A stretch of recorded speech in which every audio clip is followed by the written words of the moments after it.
বিপরীত পরিস্থিতি সৃষ্টি হয়েছিল। আবারও ইজতেমা সমাগত, আর কিছুদিন বাকি আছে।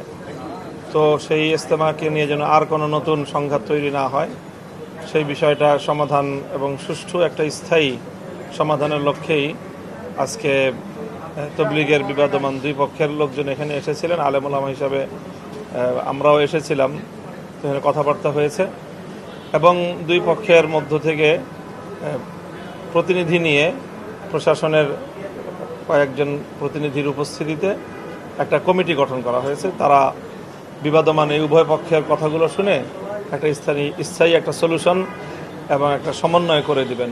আমরা আশা করছি যে আগামী দিনে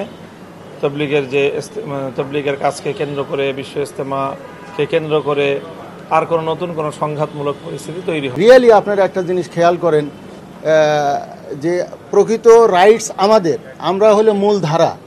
এখানে থেকে যদি কেউ বেরোয় যায় তারপর আর তার রাইটস থাকে না। ওনারা ঘোষণা দিয়ে বলছে যে আমরা শুরা, আমরা আমির মানি না এবং আমরা বেরোয় গেলাম। তো নিজামুদ্দিনের শাখা এটা, এবং অনেক প্রমাণ আছে। যখন গভর্নমেন্ট এটা বাংলাদেশ তবলিগ জামাতের নামে এটা রেজিস্ট্রি করে দেয়, মানে কাকাইল মসজিদটা তখন বাংলাদেশ তবলিগ জামাতের নামে দিছে এবং সেটা নিজামুদ্দিনের একটা শাখা হিসেবে দিয়েছে।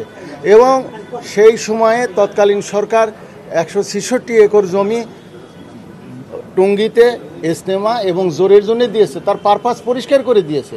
সেটাই আমরা করব, আমরা মূলধারা, আমরাই সেখানে থাকব।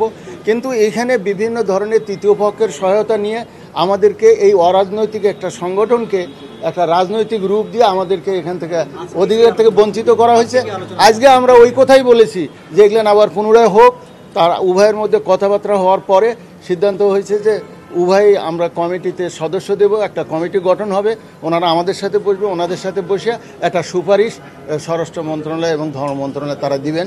আমাদের ইজতেমা জোর এগুলো আমরা আগের মতোই করতে চাই এবং কাকরাইলে আমরা ফিরে আসতে চাই। এবং কাকরাইলের এটা একটা ব্র্যান্ড, এটা আমাদের 70 বছর হলে এখানে কাজ চলতেছে, 50 বছর হলে এখানে অ্যাক্টিভিটি। সারা পৃথিবীর মানুষ বাংলাদেশের মসজিদ বলতে কাকরাইল মসজিদকে বুঝে, টঙ্গী বুঝে। এই জন্যে আমরা চাই যে এইখানে আমরা থাকবো।